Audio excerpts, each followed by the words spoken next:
Necessarily reflect those of the advertisers, owners, or management of Pacific Telestations LLC. For comments, opinions, and questions, please email Jess Lujan at jessthebuzz@gmail.com.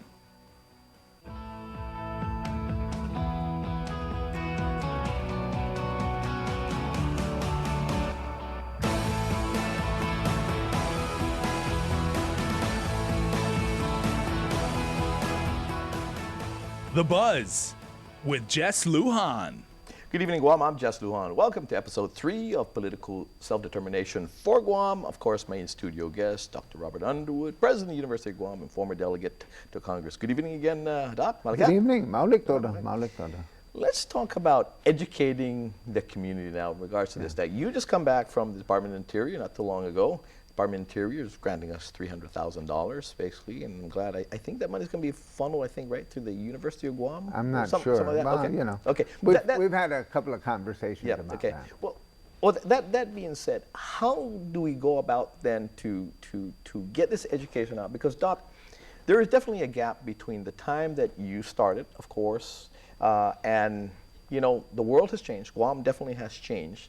And people are comfortable. I mean, we have smartphones now. I mean, look at the device I'm using now. Right? I mean, at the tap, I get information, okay? So, you know, the younger people coming up, next week I have Mel Borja in here. Wow, we're living like the people in the States right now. So what's in it for us to change? I'm going to change now. We're comfortable.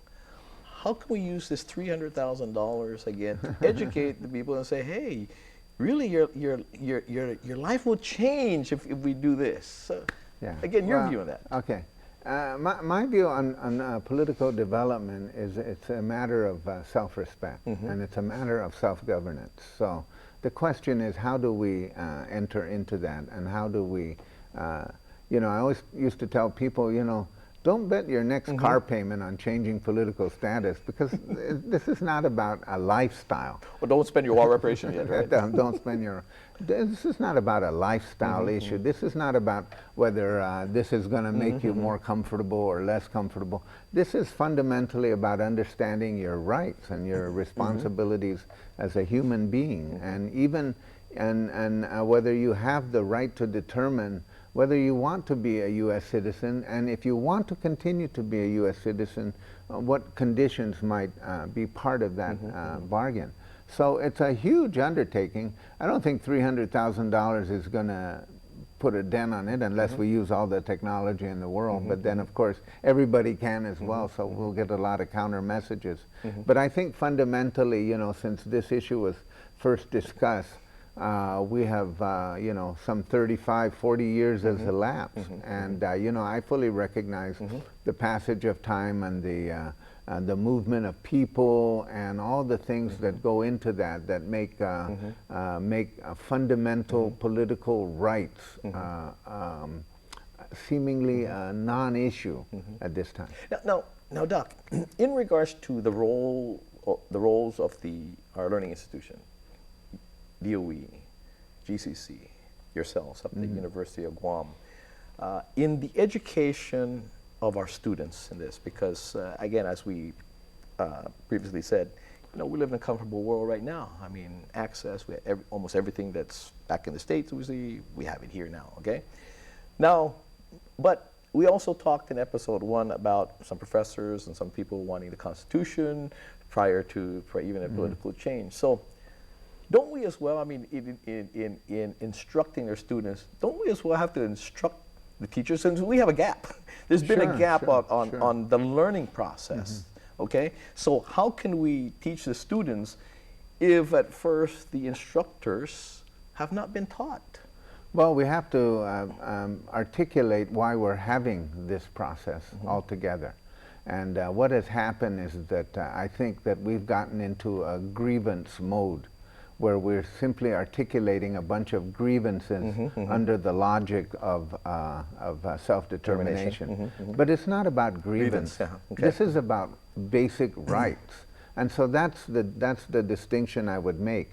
And I would argue that if people kind of understood it in that way, that Chamorros would be awakened to it, that non-Chamorros, especially those who have been here a long time or even raised here, would kind of understand and concede that the Chamorros have to make their input known at some point in order to resolve this ongoing issue about why we're on the list of non-self-governing territories, what happens to an indigenous people who have been conquered, even though they were conquered hundreds of years ago.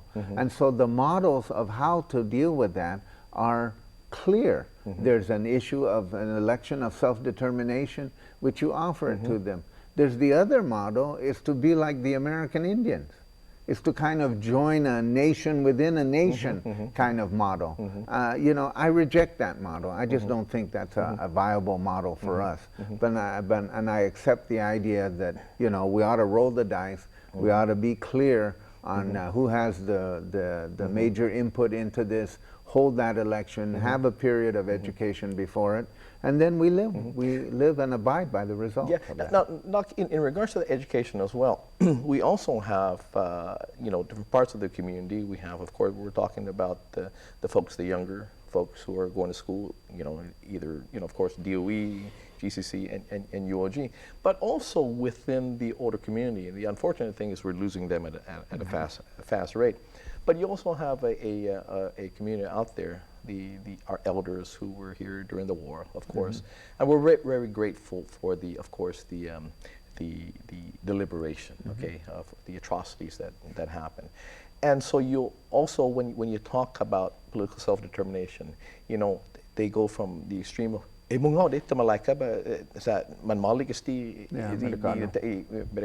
tempo. But it doesn't. It's not extremes. It's either this or that. How do we educate then that sector of the community and say, you're absolutely right in what you're saying, but there's how do we get to that mindset? You tell people that if that's what you believe, that doesn't deny you the right to make a judgment. And if you want to go down that road, then continue to go down that road. But we want to be able to make the choice. So that's how this is a matter of an exercise of a right, not dealing with a grievance. And so that's why I think it has to be, in a sense, divorced from politics and politicians. There has to be direct action. There has to be a movement that is afoot. And, you know, I've had my own issues with how do we provide evidence that there's a movement? Well, given the level of technology, people say, I've got, you know, I got, you know, 15,000 hits on Google and I got, you know, 800 likes on my Facebook, therefore that's a movement. I don't know. I have my doubts that that's a movement. That's a movement. I don't see any people.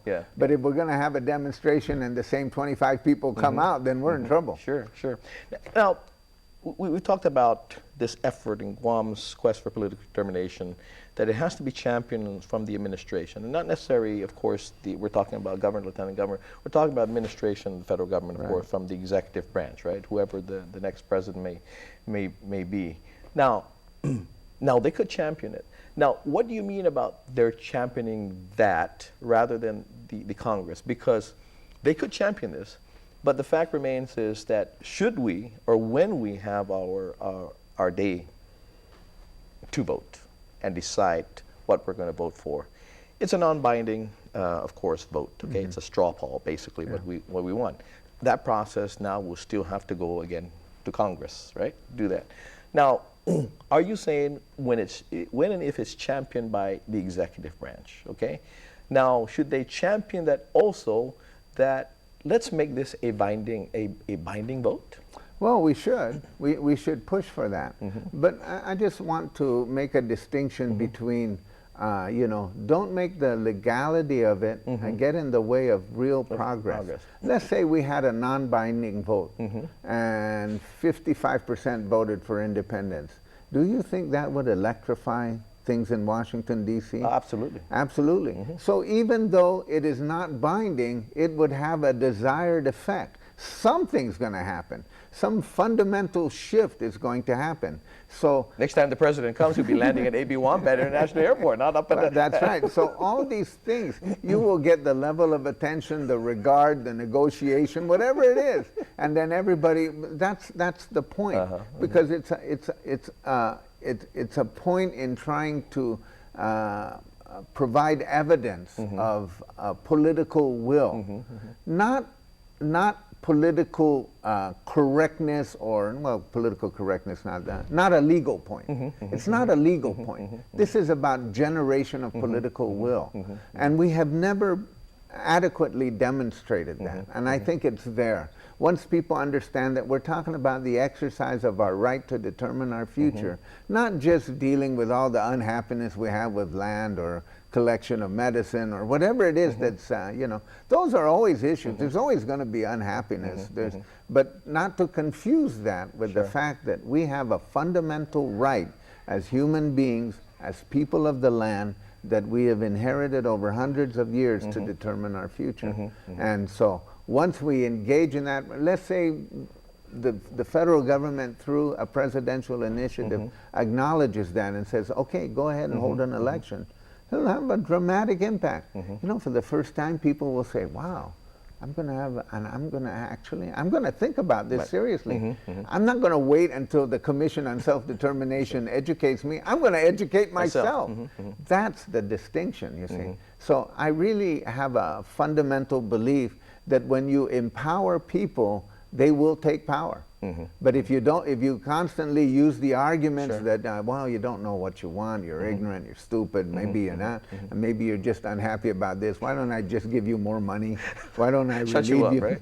Just whatever it is that will take to, you know, get it over with, so that I finish out my term and don't have to deal with you and let someone else deal with it. I think in Washington, they call that hush money, right? Well, they could call it hush money, but, you know, that's very, very common. So, you know, so now in the constellation of those deals, Guam's probably got the best deal of all the territories. There we go.